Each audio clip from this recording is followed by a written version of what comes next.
Isu beras tempatan dan beras import merupakan salah satu topik yang sering kali mencetuskan perbincangan dan perdebatan di kalangan masyarakat. Beras sebagai makanan pokok merupakan komoditi yang penting yang mempengaruhi kehidupan sehari-hari rakyat. Beberapa faktor yang seperti harga, kualiti dan keselamatan makanan menjadi aspek penting yang dibincangkan oleh rakyat dalam konteks ini. Dalam video ini, kita akan meninjau pandangan dan pendapat rakyat terhadap beras tempatan dan beras import.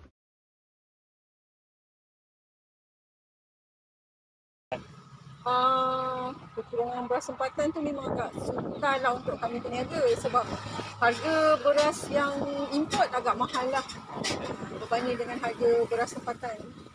Pendapat saya tentang mengenai masalah kekurangan beras tempatan ni, ianya sangat membebankanlah kepada pengguna, terutamanya pada golongan B40.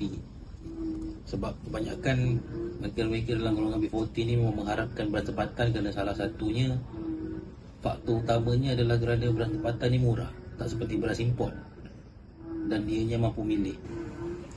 Jadi daripada sekarang apa yang kita rasa, sekarang ni harga beras kita tahu macam tak kawal, ada harga yang tinggi, ada yang rendah. Tapi nampak macam tak okey lah sebab ada setengah keluarga yang kita faham ekonomi dia yang kurang sedikit, tu akan jadikan isu lah, lagi yang macam kita sangat ramai apa semua, tu jadi Isu pasal masalah beras tempatan kita ni kebanyakan semua tak masuk akal sebenarnya. Kita sekarang ni nak salahkan kerajaan pun payah sebab ni semua kerja-kerja orang dalam juga kan. So kita nak cakap benda ni pun takut kita cakapkan tycoon pun salah, cakap kerajaan pun salah. Kita sebagai rakyat ni kita tak tahu apa.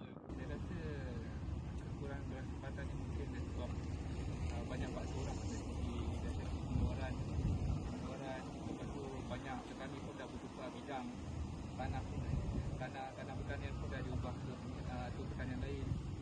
So lepas tu yang paling ketara sekali beras import lah. Bila beras import dah berkurangan dari segi jumlah pemasukan dia, so banyak sangat orang guna beras tempatan. Beras tempatan tu memang dah sedia kala tak banyak mana lah. So bila beras import dah tak cukup atau disekat masuk di Malaysia, so effect dia yang tempatan ni akan volume dia makin tinggi lah penggunaan dia.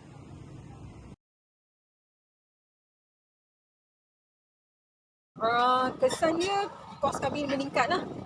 Kos Jualan pun akan meningkat betul lah. tak, setakat ni kami kekalkan harga yang sama.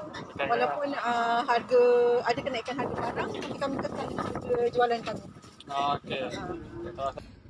Dan kesan daripada penaikan harga beras tempatan ni pada saya, sebenarnya saya tidaklah terlalu terjejas. Sebab saya bukan nak kata saya senang, tapi saya tidaklah tergolong dalam golongan B40. Tapi daripada segi golongan B40, ianya amat menekankanlah kehidupan mereka. Sebab kadang-kadang bila saya pergi kedai tengok keluarga-keluarga untuk mencari beras ni, dia duduk lama memikirkan harga-harga yang terpapar dekat kedai tu, yang melampau-lampau. kadang dia kadang bila faham, kadang hujung bulan bila faham dia, kewangan kita pun meningkat, kadang makan pun tak cukup, lagi beras tengah harga naik sekarang ni, so kadang lapar apa semua, kadang tak cukup makan. So bila benda macam ni akan efek ke kat kerajaan apa semua.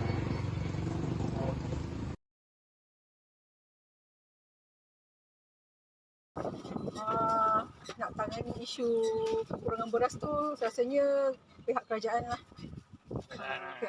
Pihak kerajaan lah kena ambil action lah untuk mengatasi masalah kekurangan beras ni. Sebab kami sebagai pengguna pun hanya apa yang kita boleh buat kan, kita just beli, ada beras tempatan kita beli tempatan, kalau tak ada tempatan kita terpaksa beli yang import. Bagi cadangan saya kalau boleh macam kerajaan ni kurangkan sikit apa ni, macam perbelanjaan daripada segi tu, daripada sektor pertanian pula boleh macam kita ulurkan macam baja kompos ke apa ke untuk macam tanaman padi yang sesuai apa semua. Itu dia pertama kali. Jadi cadangan saya lah mengenai isu kekurangan beras ni, sebenarnya KPDN KK ni kena ambil tindakan yang tegas lah. terutamanya menteri-menteri dalam KDN, menteri ekonomi, jangan terlalu sangat memberi hanya formula. Sebab bagi saya pun, saya sebagai seorang peniaga,